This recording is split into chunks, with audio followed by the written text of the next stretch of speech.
Hello, friends. Welcome to Sail Happy Home. I'm happy to be here with you today. So, I want to talk to you just really quick about something that's all over the internet and people are not understanding, and I want to elaborate on it a little bit. Uh, Walls, Tim Walz here in Minnesota, signed into law that nursing homes, or they're saying nursing homes, can now serve alcohol to the residents. Now, I want to clarify this by giving it some context, first of all.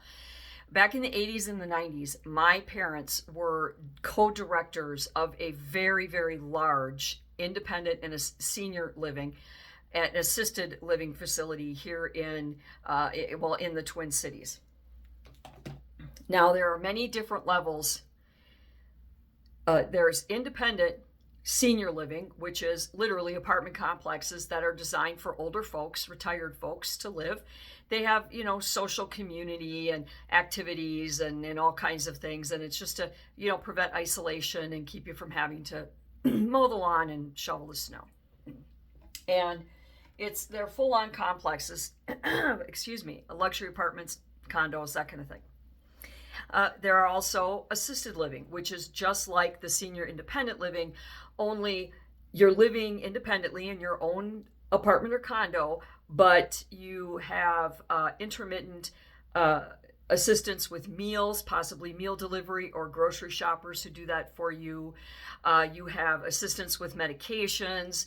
If you have trouble seeing or whatever, someone will come in. You housekeeping, laundry, those kinds of things, basic day-to-day tasks that you need for survival. And that's what assisted living means. It means that you're a capable person of living in your own apartment and doing your own thing, but you do need help with some things. Then there is, of course, full-on nursing homes, which are medical facilities. They're actual medical facilities like a hospital. They have doctors and nurses.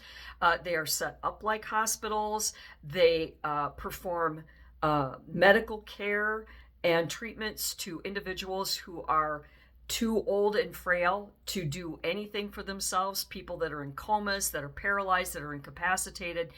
And it's not just about senior living. I have a relative who became suddenly paralyzed for a completely mysterious reason they have yet to diagnose, but even in her young 40s, had to go into a nursing home because that's the level of care that she needed. These individual facilities are rated depending on the level of care that they provide for the residents or the patients that are there. Now, in senior living and assisted living, these individuals are grown-ass adults. They come and go as they please. They can buy liquor and bring it home. They can do whatever they want. They have driver's licenses. They drive. They do their own shopping. They come and go as they please, just like anybody else in an apartment complex. But my parents ran into this. These are grown-ass adults who like to have fun. A lot of them grew up next to a pub, or they loved to go to Vegas and have some cocktails. So my parents were able to get a limited liquor license so they could serve beer and wine on bingo night, casino night, pool and billiards night when they played pool, not a swimming pool, but a pool. And they had trained people, workers, employees from the facility that would be there to dispense the alcohol and monitor how much everybody had and whatnot.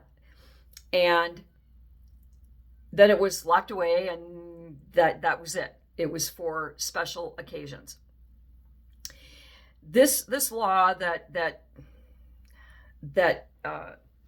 Walz enacted, they are not giving incapacitated, paralyzed, coma patients, hospice patients liquor, okay?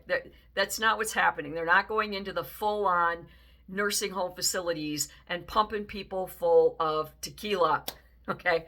That's ridiculous to even think that. This is because these facilities can be combined.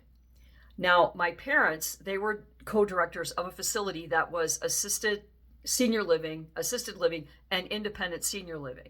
So there was a combination going on there. And in both of those sets, those two combinations, they were still allowed to have alcohol as grown-ass adults. So those places, because of how they are built, permitted, licensed, tagged, etc., with the cities and the states, they run into obstacles. For example, being able to get liquor licenses, because they're not a bar, they're not a nightclub, they're not a casino, they're not this or not that. They're an apartment complex, essentially a glorified apartment complex. So people, were having difficulty, and they wanted to have these social events. And even the residents, because my siblings and I, we all did our time helping my family out, being housekeepers and window cleaners and shoppers and launderers, and worked in the kitchens and worked in administration. And we all did our time. We all had to do that. And they would complain to us about, especially, the men. It's like, God, why can't I just have a friggin' beer? Why, I want to come down here. I want to play a game of pool or play some cards with his, buddies, because they make friends there and stuff. And they thought, it'd be really good to have a beer. But you got to have a license for it. And apartment complexes aren't licensed like a bar. So there is complications, and there's some twisted red tape involved with creating these licenses so that these complexes, these facilities, can serve alcohol to the people that legitimately can have the alcohol. So if your 96-year-old grandma is still living in her own home, driving her own car, doing her own thing, she can drink all she wants. So why can't the person who's 68 years old living in an independent senior living facility, why can't they have some liquor at a social event? Do you see what I'm saying? So no, they're not giving incapacitated patients, dementia patients, Alzheimer's patients. They're not open bar for these patients. These are medical patients at a medical hospital type facility getting medical treatment. They're not going to, just like at a hospital, they're not going to serve you beer if you're having an appendicitis. And you have to be completely idiotic to go there with that. Now, I get that Tim Walz is an idiot, and people are, of course, well, anything he does has got to be wrong. And it is, of course it is. I hate that man. I can't wait to see him in cuffs. However, in this particular situation, the reason this got brought up right now is because he is at the end of his reign of terror upon the state of Minnesota. And so all of these little loose ends that were presented to him over the past 8 years, they need to get tied up. If you gave a 2-week notice to leave your job, you would have to get all these little nitnoy things that you didn't think were priority, that you just pushed off to the back shelf. You're going to want to get those all done before you leave. And you would have to, your bosses would expect that of you. So he's just tying up these little loose ends. This liquor license permit issue is a loose end that he tied up. It just happened to come to the government's attention during his reign of terror, and that's why he's the one that's signing off on it. There's nothing sinister here. There's nothing shocking here. I completely understand why they're doing it, and I'm perfectly happy with what they're doing. People have a right to have a drink if they want when they're grown-ass adults. But you have to have the right permits and licenses to provide alcohol. And in these particularly unique situations, they had to have permits. And those permits can either be limited or the city won't allow it or whatever. So that's what he was doing. That's all he was doing. I am not defending Walz. I am defending the common sense that somebody had to bring this to the Walz or any other administration's attention. Glad it's done and over with. I know it was a big hassle for my parents and, people complaining because, they had different, you could only do it during certain events, and you could only give them the beer and wine during certain events and during certain hours, and it was kind of restrictive. So they might have eased the restrictions a little bit or expanded it to assisted living, because even if you are under assisted living, you are not under lock and key.